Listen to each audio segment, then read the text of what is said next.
السلام علیکم. السلام علیکم. وعلیکم السلام. بیٹھ جاؤ. کیا فرماتے ہیں آپ لوگ؟ زبیب کھوکر نے تلاوت کرنی ہے؟ تلاوت کرنی ہے جس نے کرو جلدی سے. السلام علیکم پیارے حضور. وعلیکم السلام. اعوذ باللہ من الشیطان الرجیم. بسم اللہ الرحمن الرحیم.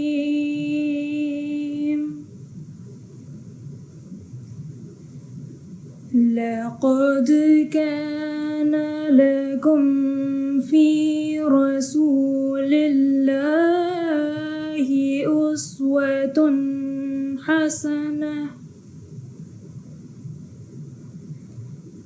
أسوة حسنة لمن كان يرجو الله واليوم الآخر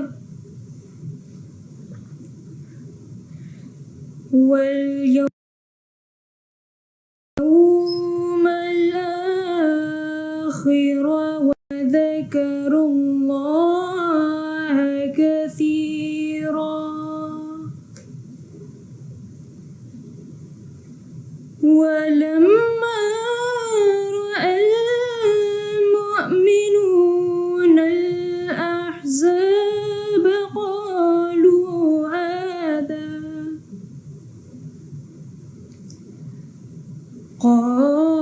قالوا هذا ما وعدنا الله ورسوله وصدق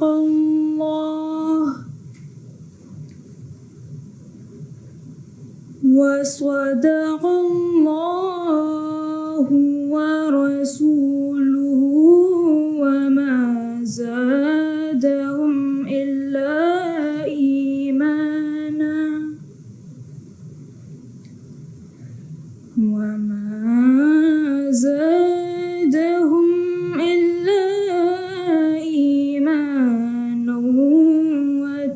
وتسليما.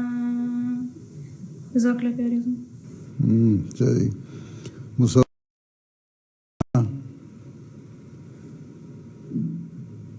پیارے حضور السلام علیکم ورحمۃ اللہ وبرکاتہ. وعلیکم السلام ورحمۃ اللہ وبرکاتہ. اچھا اب بتاؤ. قرآن کریم کی سورہ الاحزاب آیت 22-23 کی تلاوت کی گئی. اس کا اردو ترجمہ بیان فرمودہ حضرت خلیفۃ المسیح الرابع رحمہ اللہ تعالیٰ پیش خدمت ہے. میں اللہ کی پناہ مانگتا ہوں شیطان مردود سے، اللہ کے نام کے ساتھ جو بے انتہا رحم کرنے والا، بن مانگے دینے والا اور بار بار رحم کرنے والا ہے.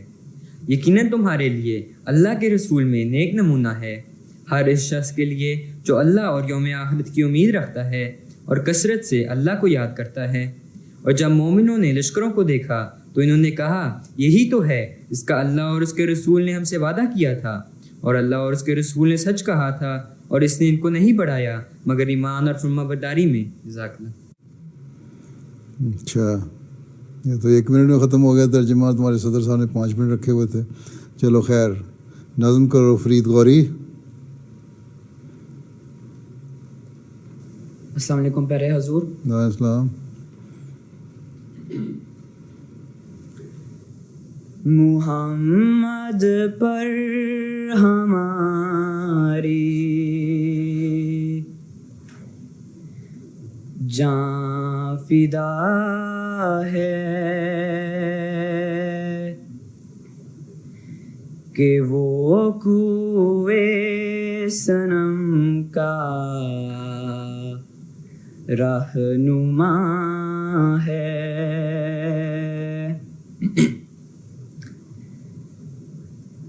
میرا دل اس نے روشن کر دیا ہے، اندھیرے گھر کا میرے وہ دیا ہے.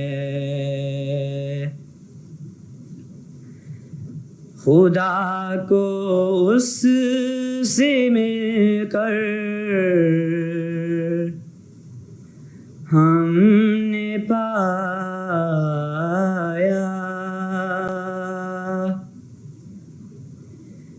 وہی ایک راہ دین کا رہنما ہے. بس اس کی شان میں جو کچھ ہو کہتے، ہمارے دل جگر کو چھیدتا ہے. چکھائے گی تمہیں غیرت خدا کی،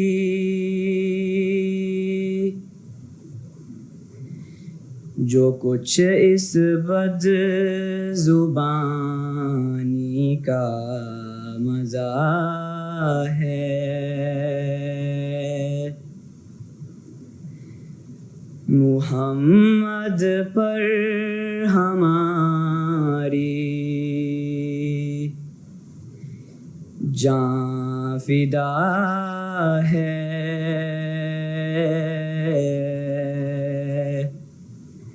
محمد پر ہماری جاں فدا ہے. کہ وہ کوئے صنم کا رہنما ہے.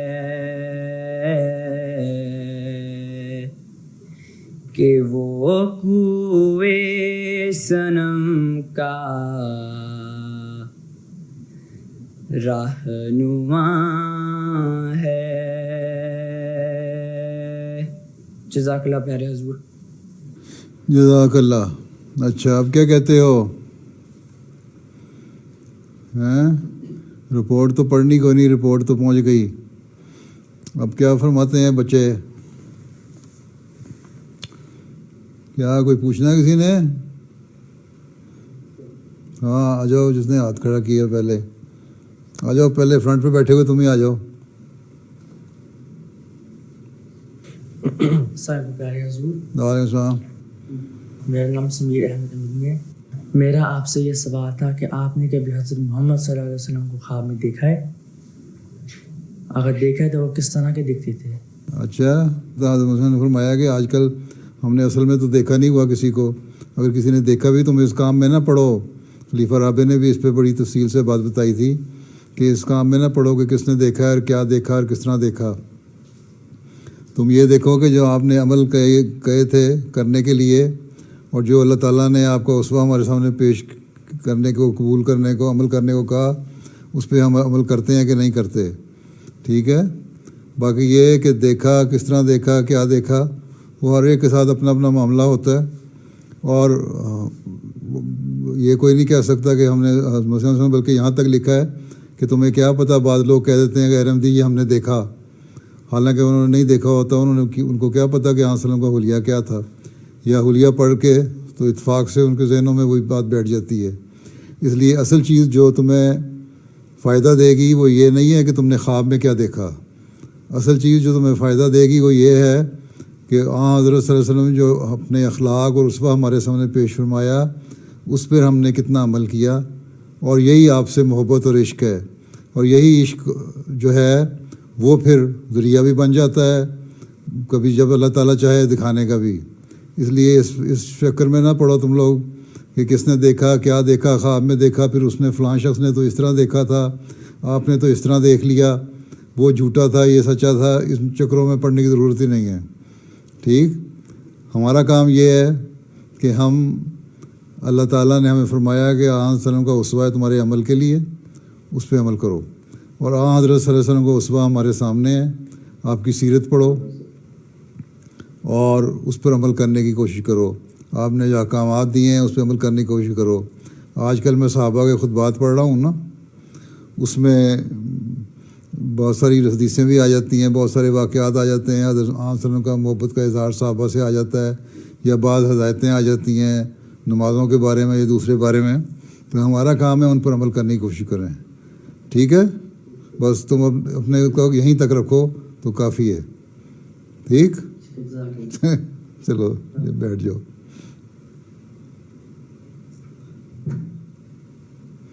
اور اگلا, ہاں آ جاؤ, اسی لائن کا تیسرا. یس. السلام علیکم ورحمۃ اللہ وبرکاتہ. پیارے حضور, وعلیکم السلام. یہ معیار کبیر کے سارے اطفال ہیں یا معیار صغیر اور کبیر مکس ہیں؟ جی حضور میرے کبیر کے ہیں سر. اچھا اچھا, چلو بیٹھ جاؤ. ہاں میرا نام ایشان ایمن طاہر ہے. میں 14 سال کا ہوں اور میں وقف نو بچہ ہوں. ہیں کیا ہو, آرام سے بولو نا. ایشان ایشان ایمن طاہر میرا نام ہے. ہاں, میں 14 سال کا ہوں. 14 سال کا. تم پشاور سے ہو, پختونخوا کے رہنے والے ہو. پاکستان سے کہاں سے آئے تھے تمہارے ابا؟ کہاں سے آئے تھے پاکستان سے؟ پنجاب کے ہیں یا پٹھان ہیں؟ پتہ نہیں. تمہیں پتہ ہی نہیں؟ تم پیدا یہاں ہوئے تھے جرمنی میں؟ جی. اچھا, بولتے تم پٹھانوں کی طرح ہوں. اچھا بتاؤ کیا کہتے ہو. میرا سوال یہ تھا کہ جب ہم نماز پڑھتے پھر سجدے کے دوران ہم اپنی زبان کے علاوہ کوئی قرآنی دعائیں جیسے رب ارحمہما کما ربیانی صغیرا اس طرح کی دعائیں پڑھ سکتے ہیں یا نہیں؟ اپنی زبان میں اس کا ترجمہ تمہارا مطلب ہے جو تو سجدے میں تم دعائیں نہیں کر سکتے قرآن کی آیتوں کی. ٹھیک ہے, سجدے میں منع ہے قرآن کریم پڑھنا. ٹھیک, اس میں اگر تمہیں دعائیں کرنی ہیں تو یہ اپنی زبان میں اپنے ماں باپ کے لیے دعائیں کر سکتے ہو تم.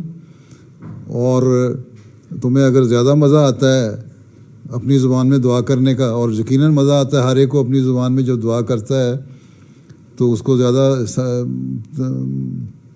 احساس ہوتا ہے. یہ دعا کے لیے دل سے ایک چیز پھوٹتی ہے, دل سے پیدا ہوتی ہے جو شدت ہے. ایک جرمن ہے, وہ جرمن میں دعا کرے گا تو اس کو زیادہ مزہ آئے گا. ایک اردو بولنے والا ہے, اردو میں دعا کرے گا تو اس کو زیادہ مزہ آئے گا اردو میں. ایک پنجابی بولنے والا ہے, پنجابی میں کرے گا تو اس کو ہی مزہ آئے گا. انگلش بولنے والا ہے, انگلش میں کرے گا تو اس کو اپنی زبان میں مزہ آئے گا. تو اصل چیز یہ ہے کہ حضرت مسیح علیہ السلام نے بھی یہی لکھا ہے کہ جو مسنون دعائیں ہیں, یہ قرآنی دعائیں ہیں وسلم کی دعائیں سکھائی ہوئی, ان کو برکت کی خاطر تم ضرور پڑھو, ان کو پڑھنا چاہیے. لیکن اپنی زبان میں دعا کرو تو اس میں زیادہ شدت پیدا ہوگی, تمہارے دل کے جذبات زیادہ ابھریں گے اور تمہیں اس میں تسکین بھی دل کی اچھی ہوگی. اس لیے پڑھ لینے میں کوئی حرج نہیں ہے, پڑھ سکتے ہو. ٹھیک ہے. آگے آ جاؤ. صدر صاحب کے پیچھے بیٹھا ہوا ہے جو. السلام علیکم ورحمۃ اللہ وبرکاتہ. پیر حضور, میرا نام ہے فیضان خان. کیا خان؟ فیضان خان. اچھا, کہاں سے آئے تھے خان؟ پشاور سے آئے تھے یا پنجابی خان ہو؟ مجھے نہیں پتا صاحب. مجھے بھی نہیں پتا. اپنی ہسٹری تو پتہ کیا کرو نا. اپنی ہسٹری نہیں پتہ لگے گی تو پتہ روٹس کا کیا پتہ لگے گا. اچھا بتاؤ. میرا سوال ہے کہ حضور اتنا زیادہ کام اکٹھے کس طرح کرتے ہیں؟ تمہیں کیا پتہ کتنا کام کرتا ہوں؟ تمہیں کیا پتہ میں کتنا کام کرتا ہوں؟ مجھے لگتا ہے آپ زیادہ کام کرتے ہیں. اچھا, تم بھی کر لیا کرو. اس میں تو اکٹھے جب وقت ملتا ہے اپنا کام روز کا روز کرنے کی عادت ڈالنی چاہیے. ایک دوسرے ہے کہ بعض کام ایک وقت میں دو کام ایک وقت میں بھی ہو جاتے ہیں.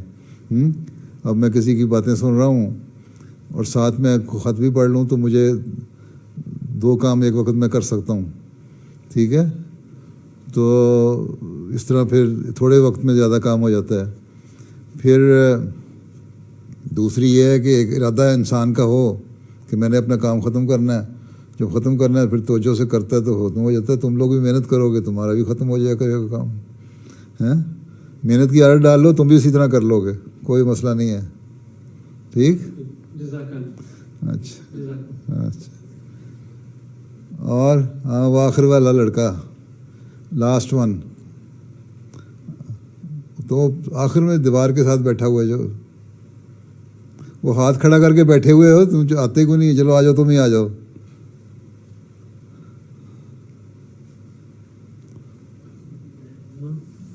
ہاں ہاں ٹھیک ہے ٹھیک ہے. السلام علیکم پیارے حضور, میرا سوال ہے کہ جب اگر کوئی مسلمان فوت ہو جاتا ہے تو ہم پڑھتے ہیں انا للہ و انا الیہ راجعون. ہیں ذرا مائکرو فون اوپر کر لو, مائکرو فون اوپر کر لو اپنا. میں کہہ رہا ہوں کہ اگر کوئی مسلمان فوت ہو جاتا ہے تو ہم انا للہ و انا الیہ راجعون پڑھتے ہیں. اگر کوئی غیر مسلم فوت ہوتا ہے تو پھر ہم کیا اس کے اوپر بھی یہ پڑھ سکتے ہیں کہ نہیں؟ ظاہر ہے ہم نے اگر اس کا افسوس ہے کوئی تعلق والا ہے تو ظاہر ہے اسی پہ پڑھنا ہے کہ ہم اللہ کی طرف سے سارے جانے والے ہیں.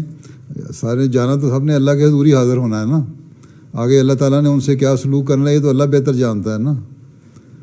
ہو سکتا ہے کوئی غیر مسلم بھی ہو, اس کی کوئی نیکی اللہ کو پسند آ جائے تو اس کو اللہ تعالیٰ بخشنے کا سامان کر دے, یا جو بھی اس سے سلوک کرنا ہے. ہم تو اس لیے پڑھتے ہیں کہ کوئی بھی نقصان انا للہ اس لیے پڑھا جاتا ہے کہ اگر کوئی بھی نقصان ہو اس کو اس کی جو ہے مداوع کرنا, اس کو پورا کرنا اللہ تعالیٰ کا کام ہے. تو ہم یہ پڑھتے ہیں کہ ہم اللہ کے لیے ہیں, اسی کی طرف ہر نقصان پہ ہر معاملے میں رجوع کرتے ہیں. اگر ہمارا کوئی دوست ہے, ہمارا کوئی ایسا ہمدرد ہے جس نے ہمارے سے نیکی کی ہو, اس پہ اگر ہم دعا دیتے ہیں تو اس کا مطلب یہ ہے کہ وہ بھی اللہ کے پاس گیا اور ہم نے بھی اللہ کے پاس جانا ہے. اللہ تعالیٰ اس کا یہ جو اس کی وجہ سے ہمیں نقصان ہوا وہ پورا کرے, اور اللہ تعالیٰ اس کے ساتھ اس کے کسی بھی حرکت بات پہ اگر نیک سلوک ہو سکتا ہے تو وہ اللہ تعالیٰ اس سے کر دے. اصل چیز تو یہ ہے کہ انا اللہ اس لیے پڑھی جاتی ہے کہ ہم اللہ سے یہ مانگتے ہیں کہ ہمارا نقصان پورا ہو جائے. ٹھیک ہے. ہمیں جو افسوس ہے, ہمارا صدمہ ہے اس کے مرنے سے, وہ ہمارا اللہ تعالیٰ دور فرمائے, کیونکہ ہم اللہ کے لیے ہیں اور ہر معاملے میں اللہ کی طرف رجوع کرتے ہیں. کوئی بھی نقصان ہو, جان کا نقصان ہو یا مال کا نقصان ہو یا کسی بھی قسم کا نقصان ہو, کسی کے مرنے پہ ضروری نہیں ہے, کوئی مالی نقصان بھی ہو نا کسی کو, تمہارے پیسے ضائع ہو جائیں تب بھی تم انا للہ پڑھتے ہو, اس لیے کہ ہم نے ہر معاملے میں اللہ کی طرف ہی جانا ہے, تو کسی پہ انحصار نہیں کرنا. تو اس لیے کوئی حرج نہیں ہے انا للہ پڑھنے پہ. ٹھیک ہے. جس کو تم جانتے ہو اور وہ تمہارا قریبی ہے, اس سے تمہیں فائدہ بھی پہنچتا ہے, اس کے فوت ہونے سے تم اگر انا للہ پڑھ لو تو کوئی حرج نہیں اس پہ. ٹھیک ہے. ویسے بھی ہر ایک کے لیے رحم مانگ لینا چاہیے اللہ تعالیٰ سے. ٹھیک ہے. سوائے اس کے کہ کوئی مشرک ہو, مشرک کے لیے دعا نہیں کرنی. شرک کرنے والا جو اللہ تعالیٰ کے مقابلے پہ شرک کرتا ہے, باقی جو مذہب کو مانتے ہیں ان کے لیے تو ان کے لیے اللہ تعالیٰ سے رحم کی دعا بھی کی جا سکتی, کوئی حرج نہیں ہے. ٹھیک ہے. جی جزاک اللہ. آ جاؤ آ جاؤ. السلام علیکم پیارے حضور. السلام. میرا نام سجیل احمد گمن ہے, میں 14 سال کا ہوں. گھومتے رہتے ہو تم گھومن ہو تو گھومتے رہتے ہو. اچھا. بس میرا سوال حضور یہ تھا کہ جب اللہ تعالیٰ ہماری تقدیر لکھ دیتا ہے, کیونکہ تقدیر کہتے ہیں کہ لکھ دیتا ہے اللہ, تو پھر ہم دعا کیوں کرتے ہیں؟ مطلب دعا کی پھر کیا ضرورت ہوتی ہے؟ بعض تقدیریں ایسی ہیں جو ٹل نہیں سکتی.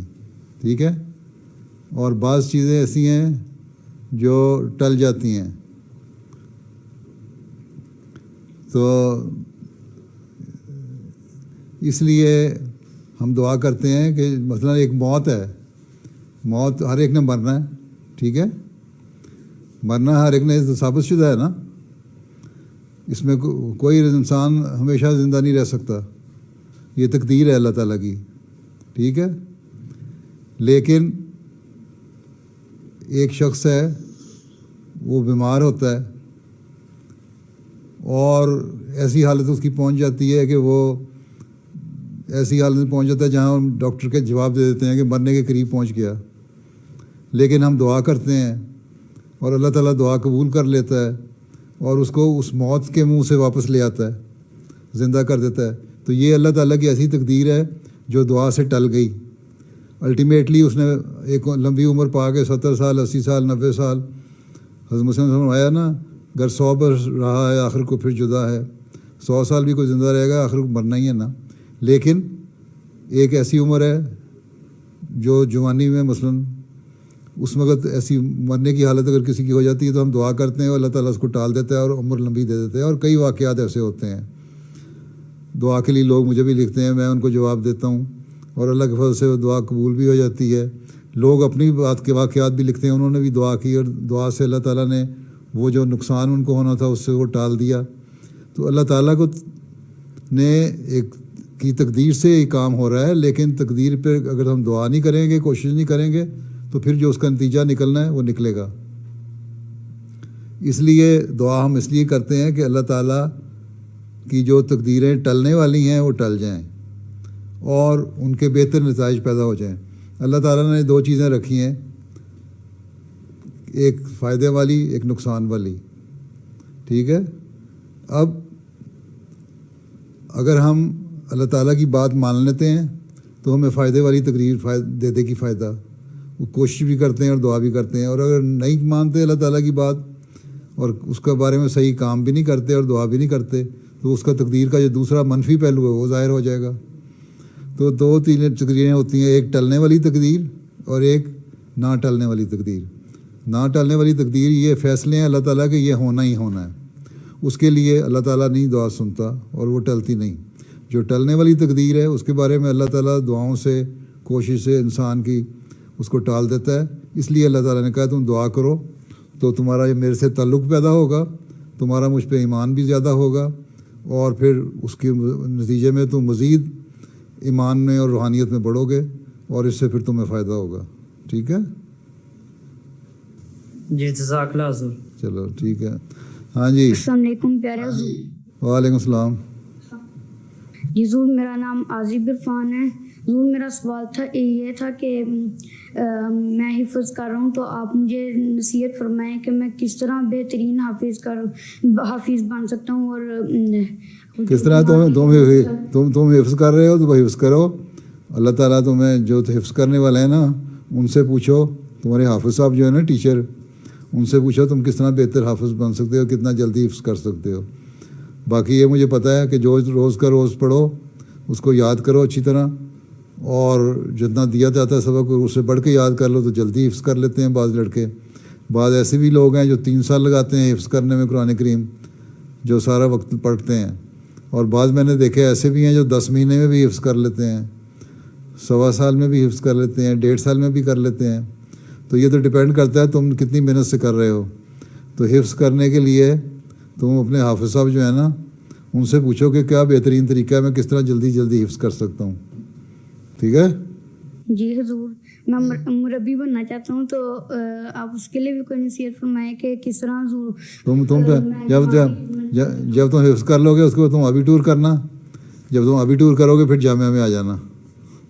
ٹھیک ہے, ابھی ٹور کر کے آؤ گے تو زیادہ فائدہ ہوگا. ٹھیک ہے, چلو پھر اللہ حافظ. جزاک اللہ حضور. ہاں آگے آ جاؤ, اٹھ کے آ جاؤ, کھڑے ہو جاؤ آگے. السلام علیکم پیارے حضور, میرا نام اذان محمود ہے. تو میں نے آپ کو کہنا تھا کہ میں وقفوں میں ہوں تو میں جامعہ میں جانا چاہتا ہوں. اچھا, بڑی خوشی کی بات ہے, جاؤ. کس نے کہا ہے نہ جاؤ؟ ہاں اچھا, پھر کیا کہتے ہو؟ تو آپ مجھے کچھ کہہ سکتے ہیں کہ میں کیا کر سکتا ہوں کہ میں بعد میں کس کلاس میں ہو تم میں ابھی؟ 9 میں ہوں ابھی. اچھا, ابھی 3 سال اور ہیں جامعہ جانے کے. ہاں جی. اچھا, 3 سال کے 4 سال؟ ابھی 1 سال اسکول ہے, اس کے بعد پھر 3 سال ابھی ٹور ہے. اب یہاں تو 4 سال ہو گئے نا. ہاں جی. تو پھر یوں کرو, جب تم جامعہ میں جاؤ گے نا ذرا محنت سے پڑھنا. جامعہ کی پڑھائی ذرا مشکل پڑھائی ہے, محنت سے پڑھو گے تو انشاءاللہ کامیاب ہو جائے گا. اور صرف اصل چیز جامعہ میں جانا یہ نہیں ہے کہ تعلیم حاصل کر لی. اصل چیز یہ ہے ہمارے مربی کے لیے ضروری چیز کہ اس میں روحانیت بھی ہونی چاہیے, اس کا اللہ تعالیٰ سے تعلق بھی ہونا چاہیے. ٹھیک ہے. اور اللہ تعالیٰ سے تعلق کے لیے ابھی تم جوان آدمی ہو, اب تم اب 14 سال کے ہو گئے ہو نا. ہاں جی. اب دیکھو اس عمر میں اللہ تعالیٰ سے تعلق ہونا چاہیے. تمہاری نمازیں جو ہیں نا 5 نمازیں پڑھو, بڑے غور سے پڑھو, سوچ سمجھ کے پڑھو. سورہ فاتحہ پڑھ رہے ہو تو تم سوچ کے پڑھو کہ تم کیا کیا الفاظ دہرا رہے ہو. اللہ سے مانگو, رو رو کے مانگو. اس طرح تمہاری اللہ سے تعلق بڑھے گا, تمہاری روحانیت بڑھے گی. تو پھر تم جامعہ جاؤ گے تو اس کے بعد مزید اس میں ترقی کرنا. ان ملکوں میں رہتے ہوئے جہاں دنیا داری کی بہت ساری باتیں ہوتی ہیں اور غلط قسم کے کام ہو رہے ہوتے ہیں, یہاں ہمیں کوشش کرنی چاہیے کہ نوجوان جو ہے نا وہ اللہ سے تعلق میں بڑھیں. جب تم نمازوں کی طرف توجہ دو گے, اللہ سے تعلق میں بڑھو گے تو اس سے تمہاری روحانیت بڑھے گی. پھر جامعہ میں جا کے مزید اس کو بڑھانا. اصل چیز یہ ہے, علم تو حاصل ہو ہی جائے گا. تمہیں 7 سال پڑھو گے, کچھ نہ کچھ تو پڑھائی دیں گے تمہیں, یا امتحان پاس کرو گے تو علم حاصل ہو جائے گا. لیکن اصل چیز جو ضروری ہے وہ یہ ہے کہ تمہاری روحانیت بھی ساتھ بڑھے, اللہ تعالیٰ سے تعلق بھی ساتھ بڑھے. اس کے لیے کوشش کرنا, اور وہ کوشش جو ہے ابھی سے شروع کر دو. 14 سال کی عمر جو ہوتی ہے یہ بڑی اچھی عمر, میچور عمر ہے جس پہ تم اللہ تعالیٰ سے تعلق پیدا کر سکتے ہو. ٹھیک ہے. ٹھیک ہے. جزاک اللہ. آگے آ جاؤ اٹھ کے آ جاؤ جس نے آنا ہے. السلام علیکم پیارے حضور. وعلیکم السلام. میرا نام مبارک محمود ہے اور میرا سوال ہے کہ آج کل حالات کی وجہ سے غیر مسلمانوں سے ڈرتے ہیں, ہم ان کو اطلاع کیسے دے سکتے ہیں؟ تسلی غیر مسلم جو ہیں وہ مسلمانوں سے ڈرتے ہیں. تو ہم تو ہمیشہ سے کوشش کر رہے ہیں, پچھلے کئی سالوں سے کوشش کر رہے ہیں. اس لیے میں پیس سمپوزیم بھی کرتا ہوں, اس لیے تم لوگوں کو بھی کہتا ہوں کہ پیس سمپوزیم کرو. اس لیے میں کہتا ہوں کہ پیس کے پمفلیٹ تھوڑے تھوڑے تقسیم کرو, لوگوں کو بتاؤ کہ اسلام کی اصل تعلیم کیا ہے. اسلام کی اصل تعلیم تو پیار اور محبت کی تعلیم ہے. لوگوں کو بتاؤ گے تو ان کا ڈر دور ہوگا. لیکن ہماری کوشش جتنی زیادہ ہوگی اتنا لوگوں کو میں اویئرنیس زیادہ پیدا ہوگی, لوگوں کو اسلام کے بارے میں صحیح حالات کا علم ہوگا. اس لیے ہمیں یہ کوشش کرنی چاہیے کہ زیادہ سے زیادہ لوگوں کو بتائیں. ہم اپنے دوستوں کو بتائیں. تمہارے دوست ہیں نا اسکول میں, تمہارے دوست ہوں گے نا اسٹوڈنٹ, ان کو بتاؤ کہ اسلام کی اصل تعلیم کیا ہے. اصل تعلیم تو یہ ہے کہ پیار اور محبت, اور اسلام کسی قسم کی جنگ اور جہاد کی اجازت نہیں دیتا, بلکہ اسلام نے جہاں جنگ کی اجازت دی ہے, جہاد کی اجازت دی ہے, وہاں پہلا حکم جب اترا جہاد کرنے کا تو اللہ میاں نے قرآن کریم میں لکھا کہ تمہیں جہاد کی اجازت اس لیے دی جا رہی ہے کہ یہ لوگ تمہارے پہ ظلم کر رہے ہیں, اور اگر ان کے ظلم کو نہیں روکو گے تو پھر نہ کوئی چرچ باقی رہے گا, نہ کوئی یہودیوں کا سیناگوگ باقی رہے گا, نہ کوئی ٹیمپل باقی رہے گا, نہ کوئی مسجد باقی رہے گی. تو اسلام کو نے اگر جہاد کی اجازت دی ہے نا تو مذہب کو سیکیور کرنے کے لیے دی ہے, مذہب کو محفوظ کرنے کے لیے دی ہے. اسلام نے کہیں اجازت نہیں دی کہ مذہب پھیلانے کے لیے تمہیں جہاد کرنے کی اجازت ہے, قتل کرنے کی. اسلام تو کہتا ہے کہ اگر تم دیکھو کہ عیسائیوں کے چرچ پہ کوئی حملہ کر رہا ہے تو مسلمان کا فرض ہے کہ جائے اور عیسائیوں کے چرچ کو بچائے. اسلام کہتا ہے اگر یہودیوں کے سیناگوگ پہ کوئی حملہ کر رہا ہے تو تم جاؤ اور یہودیوں کے سیناگوگ کو بچاؤ. اسلام کہتا ہے کہ ہندوؤں کے ٹیمپل پہ کوئی حملہ کر رہا ہے تم جاؤ اور اس کو بچاؤ, اور اس طرح تم اپنے مسجد کو بھی بچاؤ. اسلام تو سب کو حفاظت کرتا ہے. اس لیے یہ بتانا پڑے گا لوگوں کو کھل کے, اپنے دوستوں کو بتاؤ کہ اسلام تو قرآن کریم میں یہ لکھا ہوا ہے. یہ لوگ جو مسلمان بنے پھرتے ہیں, جہادسٹ جو ہیں یا ایکسٹریمسٹ جو ہیں, یہ جو ہیں شدت پسند, یہ غلط باتیں پھیلا رہے ہیں, یہ اسلام کی تعلیم نہیں پھیلا رہے. تو یہ بتاؤ لوگوں کو. ٹھیک ہے. جب تم بتاؤ گے تو لوگوں کو پتہ لگ جائے گا کہ اسلام جو ہے کتنا امن اور پیار کرنے والا, امن قائم کرنے والا اور پیار کرنے والا مذہب ہے. ٹھیک ہے. جزاکم اللہ. آ جاؤ اٹھ کے.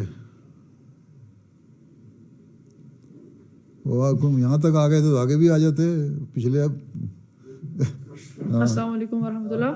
وعلیکم السلام. میرا نام فاتح احمد عزیز ہے, میں 20 پرنٹ سے ہوں, اور اگر آپ اجازت دیں تو میں آپ سے 2 سوال پوچھ سکتا ہوں؟ تم ایک تو پوچھو نا پہلے، تم پہلے ایک تو پوچھو نا، اور اگلی بات بعد میں کریں گے. ہاں پہلا سوال یہ ہے کہ آج کل جو ایک ٹیکہ آیا ہوا ہے کرونا وائرس کے لیے، ہمیں وہ کرنا چاہیے کہ نہیں؟ آپ اس کے بارے میں کیا فرماتے ہیں؟ ابھی ثابت ہو جائے کہ وہ اچھا علاج ہے.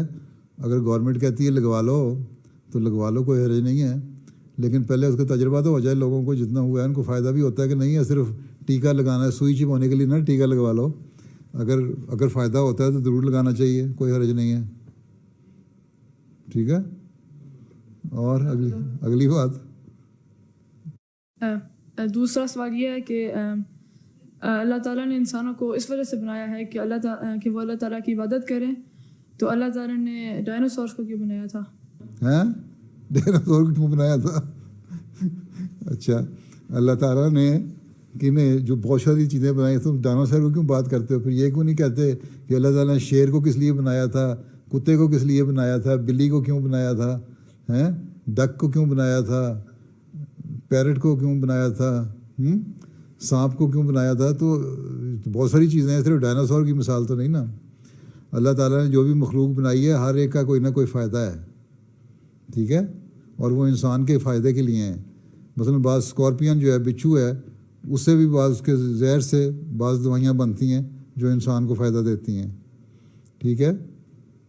اسی طرح کہتے ہیں اسلام جو ہے سانپ ہے، سانپ کے اوپر کی جو کینچلی ہوتی ہے، اوپر کچھ عرصے کے بعد وہ اوپر کی کھال اس کی اتر جاتی ہے. وہ کھال اتار دو تو وہ بھی نظر کے لیے سنا بڑی اچھی ہوتی ہے. بعض حکیم کہتے ہیں، پرانے زمانے میں کہتے تھے. اس لیے ڈائناسور اگر بنایا تو وہ اپنے زمانے میں تھا، اس کے بعد وہ مر گیا، زمین میں دفن ہو گیا، اور یہ فاسل میں چلا گیا. اس کے بعد اس کے جو زمین کے اندر سے جو اس کا کیمیکل وغیرہ سے مل کے جو بنا، اس کے بعد تیل بن گیا. اب وہ ڈائناسور سے جو تیل بن رہا ہے، پٹرول بن رہا ہے، ڈیزل بن رہا ہے، اسے تم لوگ کاریں چلاتے ہو تو فائدہ تو ہو گیا نا ڈائناسور کا، کہ اس کا تیل استعمال کر رہے ہو تم. آج کل اپنی کاریں چلاتے ہو، پٹرول استعمال کرتے ہو، تو موج ہو گئی تمہاری. اس لیے بنا دیا تھا اللہ میاں نے کہ بعد میں مزے کچھ ایسے لوگ آئیں گے جو اتنے ہزار سال کے بعد پیدا ہوں گے، جن میں ایک فاتح بھی ہوگا. اور فاتح کو جب اسکول جانا ہوگا تو بس پہ یا کار پہ یا ٹرین پہ جانے کے لیے اس کو اپنی کار کا استعمال، جو اس کو فیول کے لیے جو استعمال کی چیز ہے، اس کو میں زمین میں پہلے ہی پیدا کر دوں. اور وہ زمین میں پیدا کر دیا، اور اس فاسل آئل نکلنے لگ گیا، اور اس کی وجہ سے تمہیں تیل ملنے لگ گیا، اور تم موجیں کر رہے ہو آج کل. فائدہ تو ہو گیا نا ڈائناسور کا. ٹھیک ہے. ٹھیک ہے، چلو پھر جاؤ. جزاک اللہ. آ جاؤ آگے.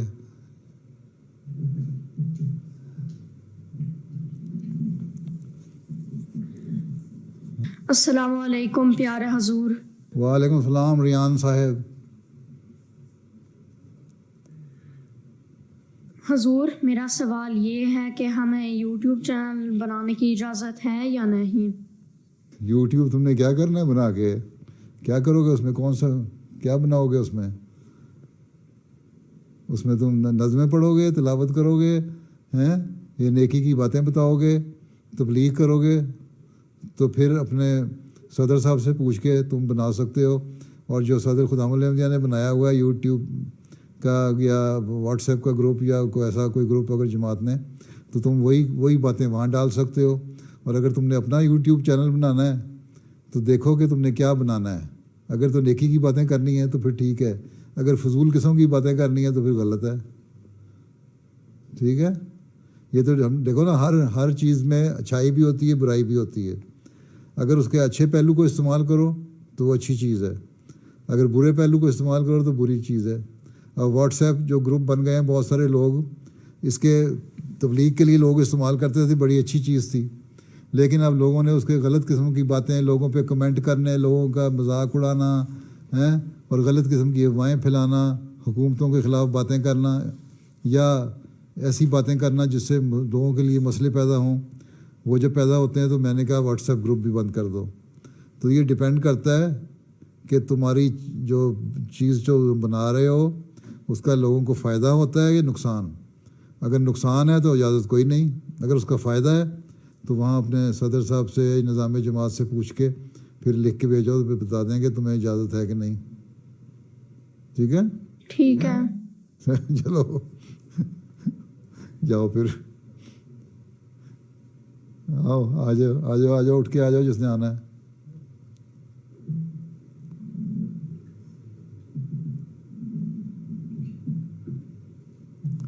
السلام علیکم پیارے حضور. کیا تم خدا مدینہ میں چلے گئے ہو جانے والے ہو ابھی؟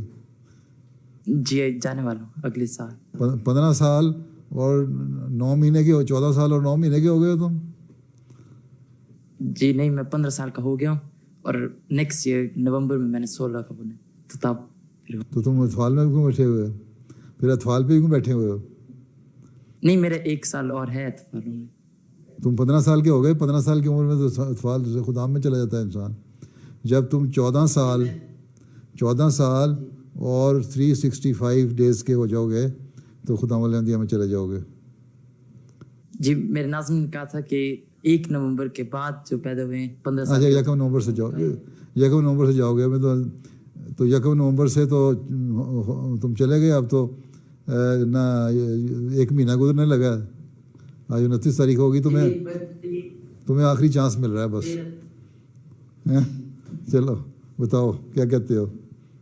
جی میرا سوال تھا کہ کیا اللہ تعالیٰ پہلے سے جانتے ہیں کہ ہم جنت میں جائیں گے یا دوزخ میں, اور اگر جانتے ہیں تو پھر اس کہ ہماری زندگی کا مقصد کیا ہے. دیکھو اللہ تعالیٰ کا علم ایک ہے, اللہ تعالیٰ کا علم, اور ایک ہے ہمارا عمل. اللہ تعالیٰ جانتا ہے کہ فلاں شخص دوزخ میں جائے گا, لیکن اللہ تعالیٰ ایک راستہ بتاتا ہے ایک شخص کو کہ یہ تم کرو گے, نیک کام کرو گے تو جنت میں جاؤ گے, یہ برے کام ہے یہ کرو گے تو دوزخ میں جاؤ گے. اب اللہ تعالیٰ نے ایک شخص ہے, اس لیے اللہ تعالیٰ سے دعا مانگنی چاہیے انجام بخیر ہونے کی. ٹھیک ہے کہ ہمارا جو آخر ہے, جب ہمارا وقت آئے مرنے کا, تو اس وقت ہم اللہ کی باتوں پہ ایمان لانے والے ہوں تاکہ ہم جنت میں جائیں. ٹھیک ہے, یا ہماری کوئی ایسی کوشش ہو. قرآن شریف نے یہ دعا سکھائی ہے کہ اس وقت ہم مریں جب اللہ تعالیٰ ہمارے سے راضی ہو. ٹھیک ہے, تو اس وقت مقصد یہی ہے کہ ہم اس وقت جنت میں جائیں اور اللہ کی رضا حاصل کرنے والے ہوں. باقی اللہ تعالیٰ کی رحمانیت ہے, وہ بخش بھی دیتی ہے کسی کو. اب ایک شخص ہے, وہ ایک شخص کے بارے میں آتا ہے, روایت ہے یہ وہ بہت گناہ گار تھا. اس نے بے شمار قتل کیے ہوئے تھے, 99 قتل کیے ہوئے تھے اس نے. ٹھیک ہے, اور وہ اس کو خیال آیا کہ میں بڑا برا آدمی ہوں, تو میں اپنی اصلاح کر لوں تاکہ اللہ میاں مجھ سے راضی ہو جائے اور میں جنت میں چلا جاؤں. وہ ایک عالم کے پاس گیا, مولوی کے پاس. اس نے اس سے پوچھا کہ اتنے میں نے قتل کیے ہیں, بہت گناہ گار ہوں, کیا میں جنت میں جا سکتا ہوں؟ وہ مولوی تھا بڑا کوئی سخت قسم کا, تو اس نے کہہ دیا کہ نہیں, تم جنت میں نہیں جا سکتے, تم دوزخ میں جاؤ گے. تو اس نے اس کو بھی قتل کر دیا. نے کہا جہاں 99 قتل کیے, ایک اور قتل کرو, 100 پورے ہو جائیں. 100 قتل کرنے کے بعد پھر اس نے پوچھا کسی اور سے کہ بھئی راستہ کوئی ہے ایسا جہاں میں اللہ کو راضی کر سکوں؟ اس نے کہا ہاں, فلاں شہر میں ایک شخص بیٹھا ہے, وہ تمہیں راستہ صحیح بتا سکتا ہے, اس کے پاس جاؤ. جب وہ وہاں جا رہا تھا تو راستے میں مر گیا, موت آ گئی اس کو. جب وہ فوت ہو گیا تو اللہ تعالیٰ نے جس شہر سے جہاں سے قتل کر کے نکلا تھا اس کو اس سے دور کر دیا, اور جس طرح وہ جا رہا تھا اس کے قریب کر دیا. اللہ تعالیٰ نے ایک تمثیلی زبان استعمال کی, اور پھر فرشتوں کو کہا جاؤ بتاؤ اس کے پتہ نہیں کیا فیصلہ ہے. دونوں آئے فرشتے, ایک دوزخ لے جانے والا, ایک جنت میں لے جانے والا. اب دونوں لے جانے والوں میں جھگڑا ہو گیا. جو دوزخ میں لے جانے والا فرشتہ تھا وہ کہتا تھا اس نے 100 قتل کیے, میں نے اس کو دوزخ میں ڈلوا دینا ہے اللہ میاں سے کہہ کے. جو جنت میں جانے والا تھا وہ کہتا نہیں, مجھے اللہ تعالیٰ نے بھیجا ہے اس کو جا کے راستہ ناپو. انہوں نے کہا اچھا, فیصلہ یہ ہوا کہ ہم فاصلہ ناپتے ہیں, اگر تو یہ اس شہر کے قریب ہوا جہاں یہ اپنے گناہ بخشوانے کے لیے جا رہا تھا تو پھر یہ جنت میں چلا جائے گا, اگر یہ اس شہر کے قریب ہوا جہاں سے یہ قتل کر کے نکل رہا تھا تو پھر دوزخ میں جائے گا. پھر جیسا کہ میں نے کہا اللہ میاں نے فاصلہ کم کر دیا, اور جب فاصلہ ناپا گیا تو اس شہر کے وہ زیادہ قریب ہو گیا جہاں گناہ بخشوانے کے لیے وہ جا رہا تھا، اور صرف ایک بالشت کا فاصلہ تھا، ایک ہاتھ اتنا فاصلہ، اتنا فاصلہ صرف اس طرف کم تھا اور دوسروں کی طرف جاتا تھا۔ اللہ تعالیٰ نے اس کو بخش دیا اور جنت میں لے گیا۔ تو یہ تو اللہ تعالیٰ کی رحمانیت ہے۔ اور دوسرے ایک اور روایت بھی ہے کہ ایک شخص نے کسی کو کہا کہ میں بخشا جاؤں گا، اس نے کہا نہیں، تم بخشے نہیں جا سکتے، تم بہت گناہ گار آدمی ہو۔ تو اللہ تعالیٰ نے وہ جو نیک آدمی تھا، بڑی نمازیں پڑھنے والا تھا، بڑا اپنے آپ کو نیک سمجھتا تھا نا، اس کو کہا کہ تم کون ہوتے ہو میرے فیصلہ کرنے والے کہ کون جنت میں جائے گا کون دوزخ میں؟ دونوں مر گئے اکٹھے ہی ایک وقت میں، ہیں قسمت سے، ٹھیک ہے۔ تو پھر جب حاضر ہوئے اللہ میاں کے پاس، تو اللہ تعالیٰ نے اس کو جس نے گناہ گار آدمی کو کہا تھا نا، اس نیک آدمی نے کہ تم دوزخ میں جاؤ گے اور میں جنت میں جانے والا ہوں، میرا گارنٹی ہے۔ اللہ نے کہا تمہاری گارنٹی کہاں سے آ گئی؟ چلو تمہیں میں دوزخ میں ڈالتا ہوں، اور جس کو تم کہہ رہے تھے دوزخ میں جاؤ گے اور جنت میں نہیں جاؤ گے، اس کو میں جنت میں ڈالتا ہوں، ہیں۔ تو اللہ تعالیٰ کی رحمانیت تو یہ ہے۔ اس لیے ہمارا کام یہ ہے کہ ہم کوشش کریں کہ اللہ تعالیٰ کو راضی کرتے رہیں، ٹھیک ہے۔ اللہ تعالیٰ آخری وقت میں آ کے اپنے علم، اللہ تعالیٰ کا علم بھی ہے، لیکن اللہ تعالیٰ قادر بھی ہے ہر چیز پہ، اللہ تعالیٰ رحمان بھی ہے، اس کی رحمانیت جو ہے نا وہ، اور اللہ تعالیٰ غفور بھی ہے، بخشنے والا بھی ہے۔ تو آخر میں آ کے اللہ تعالیٰ اپنے فیصلے کو بدل کے تقدیر بدل بھی سکتا ہے، ٹھیک ہے۔ جو اس میں ہر قدرت ہے، تو اس کو یہ قدرت بھی ہے کہ اپنا فیصلہ بدل دے۔ اس لیے اگر تم نے یہ کہہ دیا کہ جی اللہ تعالیٰ نے ہم فیصلہ کر لیا کہ ہم نے دوزخ میں جانا تھا، چلو کوئی گناہ کرتے رہو، کوئی بات نہیں، ہیں فلاں کرتے رہو، حرام چیزیں کھاتے رہو، ہیں اور سور کھاتے رہو، شراب پیتے رہو، گناہ کرتے رہو، تو کچھ نہیں ہوگا۔ اب اتنا کر لیا، اب اللہ میاں نے کہاں بخشنا ہے ہمیں؟ اللہ کہتا ہے نہیں، کوشش کرو، کوشش کرو، تمہیں آخر میں بھی میں بخش سکتا ہوں۔ اس لیے کوشش یہ کرنی چاہیے کہ اللہ تعالیٰ شروع میں ہی بخش دے، اور پھر یہ دعا انسان مانگے کہ آخر تک میرا انجام بخیر ہو اور میں نیکیاں ہی کرتا رہوں۔ اس لیے ہمیں کوشش کرنی چاہیے، ٹھیک ہے، ٹھیک ہے۔ اللہ تعالیٰ کا اختیار ہے نا، اللہ تعالیٰ مالک ہے، اس کو اختیار ہے ہر چیز کا۔ وہ جب آخر میں آ کے تمہیں بخش بھی سکتا ہے۔ تم نے کہتے نا میری تقدیر کا فیصلہ ہو گیا، میں تو گناہ گار ہوں، اللہ میاں نے کہا اگر میں 100 قتل والے کو بخش سکتا ہوں تو تمہیں بھی بخش سکتا ہوں، ٹھیک ہے۔ چلو جی، لیکن نیکی ہونی چاہیے انسان میں۔ تو چلو بیٹھ جاؤ۔ السلام علیکم پیارے حضور، السلام۔ میرا نام فائز احمد ہے اور میں وقف 9 بچہ ہوں۔ ماشاء اللہ ماشاء اللہ، بچے تو نہیں، اب تو تم بچے نہیں رہے، اب تو جوان ہو گئے ہو۔ پیارے حضور، ہم نماز کے آخر پر جو دعا پڑھتے ہیں، ربنا آتنا فی الدنیا حسنۃ وفی الآخرۃ حسنۃ وقنا عذاب النار، سوال میرا یہ ہے کہ ہم دنیا اور آخرت کی بھلائی کیسے حاصل کر سکتے ہیں؟ اللہ تعالیٰ سے ہم مانگتے ہیں کہ اللہ تعالیٰ ہمیں دنیا کی بھی بھلائی دے اور آخرت کی بھی۔ اس کا مطلب یہ ہے کہ ہم دنیا میں بھی نیک کام کریں اور اللہ تعالیٰ کی رضا حاصل کرنے والے ہوں، اور اس کے نتیجے میں آخرت میں بھی اللہ تعالیٰ ہمیں بخش دے اور اللہ تعالیٰ کی رضا حاصل کرنے والے ہوں، ہمارا انجام بخیر ہو، جس طرح کہ میں نے ابھی بتایا نا۔ اللہ تعالیٰ سے یہ دعا مانگے کہ دنیا کی حسنات بھی ہمیں مل جائیں، اور جو دنیا کی نعمتیں ہمیں ملی ہوئی ہیں، آج کل تمہیں مثلاً یہاں جرمنی میں رہتے ہو، تمہیں بہت ساری چیزیں ایسی ملی ہوئی ہیں جو پاکستان میں رہنے والے، گاؤں میں رہنے والے غریب بچوں کو نہیں ملتی، ٹھیک ہے۔ تم برگر بھی کھا لیتے ہو، تم آئس کریم بھی کھا لیتے ہو، رین بوسٹ بھی کھا لیتے ہو، ہیں، اور تم اور بہت ساری چیزیں، کپڑے بھی اچھے پہن لیتے ہو، سوٹ پہن لیتے ہو، ٹائی لگا لیتے ہو، جاگر بھی پہن لیتے ہو، اور پالش کیے ہوئے شوز بھی پہن لیتے ہو، ہیں، اسکول میں پڑھائی بھی اچھی کر لیتے ہو، اور اگر تمہارا ارادہ ہے ڈاکٹر بننے کا تو ڈاکٹر بننے کی اپرچونیٹیز بھی تمہارے پاس ہیں، تمہیں موقع مل جاتا ہے۔ انجینئر بننا ہے، انجینئر بن سکتے ہو اگر پڑھائی کرو، محنت کرو۔ تو ان دونوں کی جو اللہ تعالیٰ نے یہ تمہارے لیے حسنات پیدا کی ہیں، اس کا شکر ادا کرو، اور اللہ تعالیٰ سے دعا مانگو کہ یہ قائم رہیں، اللہ تعالیٰ ناراض ہو کہ مجھ سے وہ چھین نہ لے کہیں یہ چیزیں، ٹھیک ہے۔ اور آخرت میں بھی جب میں جاؤں تو ان دنیا کی چیزوں کی وجہ سے دنیا میں ڈوب نہ جاؤں، بلکہ اللہ کا جو فرائض ہیں نا، نماز پڑھنا، روزہ رکھنا، اللہ کے حکموں پر عمل کرنا، نیکی کی باتیں کرنا، دوسروں کا خیال رکھنا، اچھے اخلاق سے پیش آنا، ہیں، غریبوں کی مدد کرنا، یہ چیزیں بھی مجھے ملتی رہیں، اور اس کے نتیجے میں اللہ تعالیٰ آخرت میں بھی میرے لیے بہتری پیدا کر دے، اور پھر وہاں آخرت میں کی جو اللہ تعالیٰ نے نعمتیں مقرر کی ہیں نا جنت میں، وہ بھی مجھے مل جائیں میری دنیا کی نعمتوں کی وجہ سے، نیکیوں کی وجہ سے.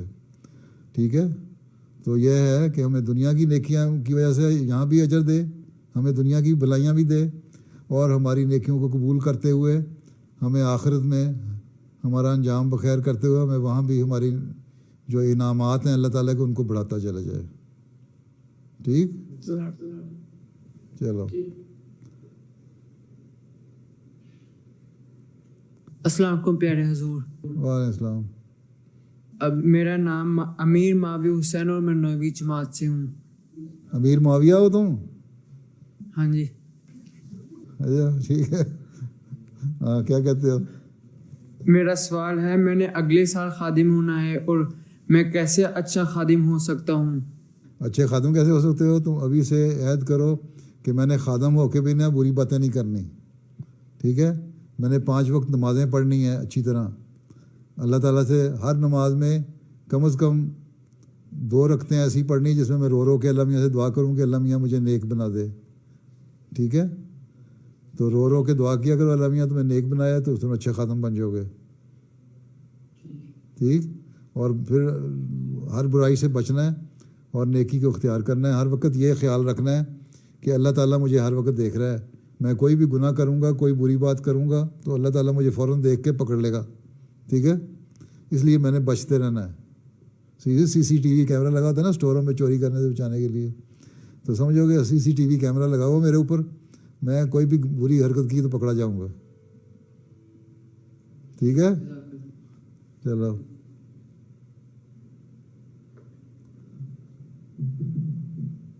السلام علیکم پیارے حضور. وعلیکم السلام. ہارون رشید صاحب کیا فرماتے ہو؟ میرا نام ہے ہارون محمود، تو میرے ابو کا نام ہے ناصر محمود. میرا سوال یہ ہے کہ اکثریات کب تک ہو سکتی، اکثریت کب تک احمدی، اکثریت کب تک احمدی ہو جائے گی؟ تو انگریزی آتی ہے تمہیں؟ انگلش آتی ہے؟ جی آتی ہے. انگلش میں سوال کرو. My question is that how long will it take? How soon majority of the people will become Ahmadi? یہ تمہارا کوشچن ہے. ٹھیک ہے، یہ تمہارا کوشچن ہے کہ کتنی جلدی لوگوں کی اکثریت جو احمدی ہو جائے گی. ہاں جی. ٹھیک ہے، بات یہ ہے کہ حضرت مسیح علیہ السلام نے فرمایا ہے کہ عیسائیت جو دنیا میں پھیلی ہے نا، اس کو 300 سال سے زائد عرصہ لگا تھا، 300 ایئرس ہیں. لیکن جماعت احمدیہ کی تم دیکھو گے کہ اکثریت جماعت احمدیہ کی دنیا میں ہو جائے گی اس 300 سال سے کم عرصے میں. ابھی ہمیں 130 سال ہوئے ہیں، تو ابھی اگلے 50 60 یا 100 سال کے عرصے میں امید ہے انشاءاللہ تعالیٰ دنیا کی اکثریت احمدیت کی طرف مائل ہو جائے گی. کیونکہ جب کرونا وائرس اور دوسری وبائیں اور جنگیں وغیرہ آئیں گی نا، پھر لوگوں کا خدا کی طرف رجحان پیدا ہوگا، اور جب خدا کی طرف رجحان پیدا ہوگا تو پھر ان کو ایک ہی دین سکھانے والا ہوگا اور وہ احمدی ہوں گے. اور تم لوگوں کا کام ہے کہ جتنی جلدی تم لوگ کوشش کرو گے، اپنے عمل نیک رکھو گے، اللہ تعالیٰ سے دعا مانگو گے کہ اور لوگوں کو تبلیغ کرو گے، احمدیت کے بارے میں بتاؤ گے، اچھے اخلاق دکھاؤ گے، تو تمہارے نمونے دیکھ کے لوگ احمدی ہو جائیں گے. تو یہ ڈیپینڈ کرتا ہے تم لوگوں پہ کہ کتنی جلدی تم احمدیت کو پھیلانا چاہتے ہو. لیکن حضرت مسیح علیہ السلام نے بھی اس کا جواب دیا ہوا ہے کہ 300 سال کا عرصہ نہیں گزرے گا جب تم دیکھو گے کہ اکثریت احمدی ہو جائے گی. ٹھیک، چلو بیٹھو. ہاں آ جاؤ. السلام علیکم پیارے حضور. وعلیکم السلام. میرا سوال ہے کہ آپ خطبہ جمعہ کیسے تیار کرتے ہیں؟ بات یہ ہے کہ جو بعض مضامین ہوتے ہیں ریسرچ والے، مثلاً آج کل صحابہ کی ہسٹری میں بیان کر رہا ہوں، تو اس میں میں نے اپنے ساتھ میری ٹیم جو ہے ریسرچ والی وہ حوالے وغیرہ نکال کے مجھے دیتے ہیں. لیکن بعض ایسے خطبات ہیں جو عموماً خطبات میں دیتا ہوں، تاریخ جدید پہ، وقف جدید پہ یا تربیت پہ، اس پہ کوئی نہ کوئی قرآنی آیت لے کے اور اس کے اوپر اس کی تفسیر کرنے کے لیے پھر میں خود اپنے ہاتھ سے سارے کر کے تیار کر لیتا ہوں. تو اس پہ بھی یہ ریسرچ ٹیم میری مدد کر دیتی ہے، اس میں بھی کوئی حوالے لینے ہوں، بعض دفعہ میں خود ہی حوالے سارے نکال لیتا ہوں، بعض دفعہ میں اپنی ٹیم سے کہتا ہوں مجھے فلاں فلاں جو ریفرنس ہے وہ نکال کے دے دو، پھر میں خود بتما تیار کر لیتا ہوں. جزاک اللہ.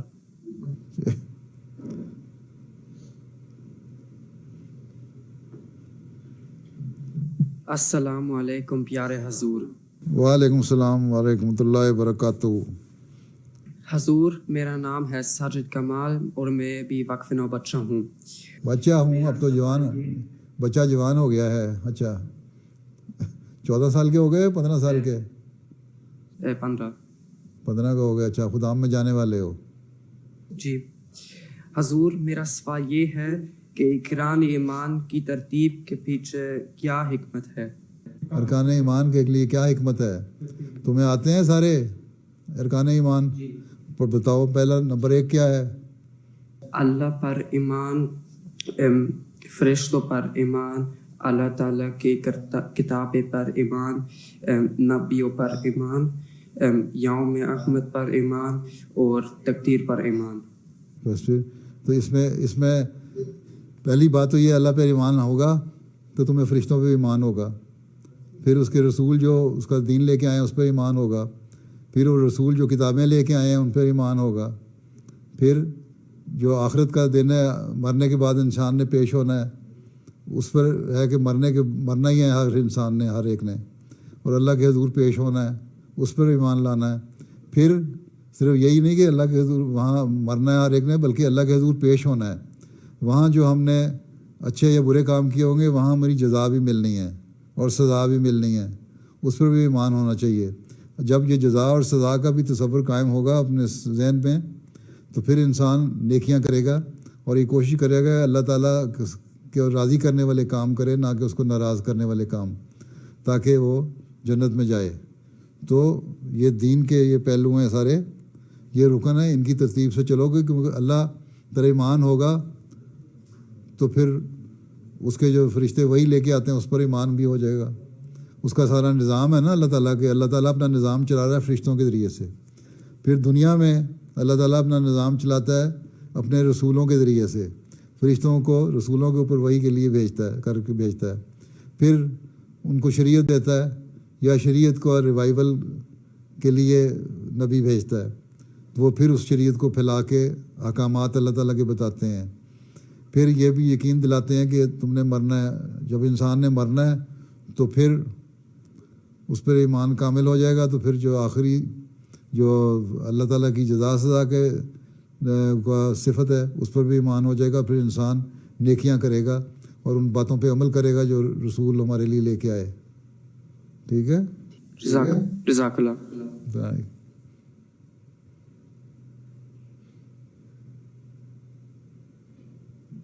السلام علیکم پیارے حضور، میرا نام احمد صفدر ہے اور میں وقف نو میں ہوں. میرا سوال یہ ہے کہ کیا کرونا وائرس کے ختم ہونے کے بعد دنیا پھر سے ویسے نارمل ہو سکتی ہے جیسے اس سے پہلے؟ ہیں کرونا وائرس ختم ہونے کے؟ آواز تمہاری صحیح نہیں ہے، آواز صحیح نہیں آ رہی، دوبارہ پڑھو. میرا سوال یہ ہے کہ کیا کرونا وائرس کے ختم ہونے کے بعد دنیا پھر سے ویسے نارمل ہو سکتی ہے جیسے پہلے تھی؟ نارمل تو اللہ تعالیٰ بہتر جانتا ہے، نارمل ہو جائے گی، لیکن کرونا وائرس کے بعد جو معاشی حالات، اکنامک حالات دنیا کے ہو گئے ہیں اس کا اثر دنیا پہ پڑے گا. اور معاشی لحاظ سے بھی اگر کچھ بھی نہ ہو، اگر جنگ نہ بھی ہو نا، تب بھی معاشی حالات کو سٹیبل کرتے کرتے کئی سال لگ جائیں گے. اور لیکن اس کے بعد عموماً یہی دیکھا گیا ہے جب ایسے حالات ہوتے ہیں تو معاشی حالات جب بگڑتے ہیں تو پھر جنگوں کی صورت بھی پیدا ہوتی ہے. اور آج کل جو دنیا کی حالات ہے وہ یہ ہے کہ جنگوں کے حالات پیدا ہو رہے ہیں، اور اگر جنگ ہو جاتی ہے کرونا وائرس کے بعد تو پھر اور بھی خطرناک حالات ہو جائیں گے، اور پھر اس کو نارمل آتے آتے بھی کئی سال لگ جائیں گے. اس لیے ہمیں دعا یہ کرنی چاہیے کہ اللہ کرے کہ اللہ تعالیٰ دنیا کو عقل دے اور اس عرصے میں بجائے دنیا کی طرف جھکنے اور آپس میں ایک دوسرے کے حقوق مارنے کے، غصب کرنے کے، ہم آپس میں دنیا والے جو ہیں عقل کریں اور لیڈر عقل کریں اور امن اور سکون سے رہنے کی کوشش کریں، اور کوشش کریں اکٹھے ہو کے کہ دنیا کو ہم ایک رکھ کے تو جلدی دوبارہ نارمل حالات پیدا کر لیں، لیکن اگر انہوں نے کوشش نہ کی تو پھر نارمل حالات نہیں ہوں گے، پھر کئی سال لگیں گے نارمل حالات آتے ہوئے، ٹھیک ہے؟ اور یہ بڑی خوفناک صورتحال پیدا ہوگی۔ ویسے مجھے نظر آتا ہے، لگ رہا ہے کہ اس کرونا وائرس ختم ہونے کے بعد کہیں جنگوں کے حالات نہ شروع ہو جائیں، اور پھر نارمل حالات آتے آتے کئی سال لگ جائیں گے، ٹھیک ہے؟ اس لیے ہمیں دعا کرنی چاہیے کہ اللہ نہ کرے کہ جنگوں کے حالات ہوں، اور دنیا کے لیڈر جو ہیں وہ عقل کریں اور کوشش یہ کریں کہ نارمل حالات جلدی سے جلدی قائم ہو جائیں۔ لیکن اس کے لیے یہی ہے کہ اللہ کی طرف رجوع کرنا پڑے گا۔ اگر اللہ کی طرف رجوع نہیں کریں گے تو پھر کوئی اور وبا، کوئی بلا، کوئی اور چیز آئے گی ان پہ، پھر ان کو مار پڑے گی۔ تو یہ لوگ نارمل اس وقت تک نہیں ہو سکتے جب تک اللہ تعالیٰ کی طرف نہیں جھکتے، اللہ کے حقوق ادا نہیں کرتے اور اس کے بندوں کے حق ادا نہیں کرتے۔ اس لیے ہمیں احمدیوں کو بھی زیادہ سے زیادہ کوشش کرنی چاہیے اور تبلیغ کرنی چاہیے، لوگوں کو بتانا چاہیے کہ اس دنیا کے نارمل حالات کرنے کے لیے ایک ہی علاج ہے کہ تم اللہ تعالیٰ کی طرف جھکو، اللہ تعالیٰ کی طرف واپس آ جاؤ، اللہ تعالیٰ کے حق ادا کرنے والے بنو اور اس کے بندوں کے حق ادا کرنے والے بنو، ٹھیک ہے؟ اس کے لیے ہم سب کو کوشش کرنی چاہیے، ٹھیک؟ چلو اب ایک آخری سوال کر لو جس نے کرنا ہے۔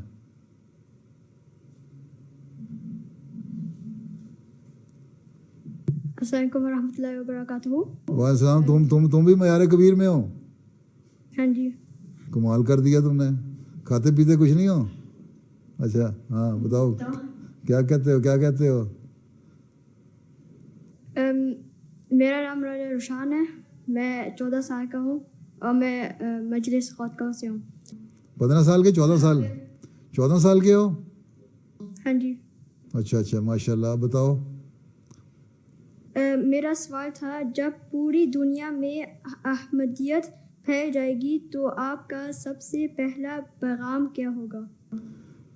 جب پوری دنیا میں احمدیت پھیل جائے گی تو کیا ہوگا؟ آپ کا سب سے پہلا پیغام کیا ہوگا؟ سب سے پہلا پیغام کیا ہوگا؟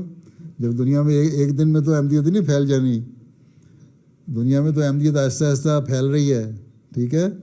اور جہاں جہاں دنیا میں احمدیت پھیل رہی ہے وہیں پیغام ہوتا ہے کہ اللہ تعالیٰ کی، جو اللہ تعالیٰ نے ہمیں پیغام دیا، جو رسول نے ہمیں پیغام دیا اور جو مسیح موعود علیہ السلام نے ہمیں پیغام دیا، وہی پیغام ہوگا کہ اللہ تعالیٰ کی عبادت کا حق ادا کرو اور اس کے بندوں کے حق ادا کرو اور ایک دوسرے سے پیار اور محبت سے پیش آؤ، ٹھیک ہے؟ یہی پیغام ہم دیتے جاتے ہیں۔ یہی ایک دم میں تو دنیا ایک دم نہیں آ جائے گی، بعض علاقوں میں لوگوں کا بہت زیادہ انفلکس بھی ہوگا، بہت زیادہ تعداد میں بھی لوگ آئیں گے، لیکن پھر بھی یہی ہے کہ آہستہ آہستہ لوگ شامل ہوتے جاتے ہیں اور تعداد بڑھتی جاتی ہے، اور یہی ہمارا پیغام ہوتا ہے کہ اللہ کا بھی حق ادا کرو اور اس کے بندوں کا حق ادا کرو اور پیار اور محبت سے رہو، ٹھیک؟ چلو پھر اللہ حافظ ہو۔ تمہارا ایک گھنٹہ کا وقت ختم ہو گیا ہے، بلکہ 1 منٹ زائد بھی ہو گیا ہے۔ صدر صاحب کافی ہو گیا میرا خیال ہے، جزاکم اللہ پیارے کافی ہو میرا خیال، بچوں نے کافی سوال کر لیے ہیں آپ کے، ہیں حضور جتنا بھی ہمارے لیے کم ہے، حضور کا ٹائم قیمتی ہے، پیارا کی جو تو آپ کا مطلب ہے کہ پوری دیہڑی آپ پہ لگا دوں گا آج؟ پیارے حضور ہمارے لیے سعادت ہوگی۔ اچھا چلو پھر اللہ حافظ و ناصر، السلام علیکم ورحمۃ اللہ وبرکاتہ۔ السلام علیکم۔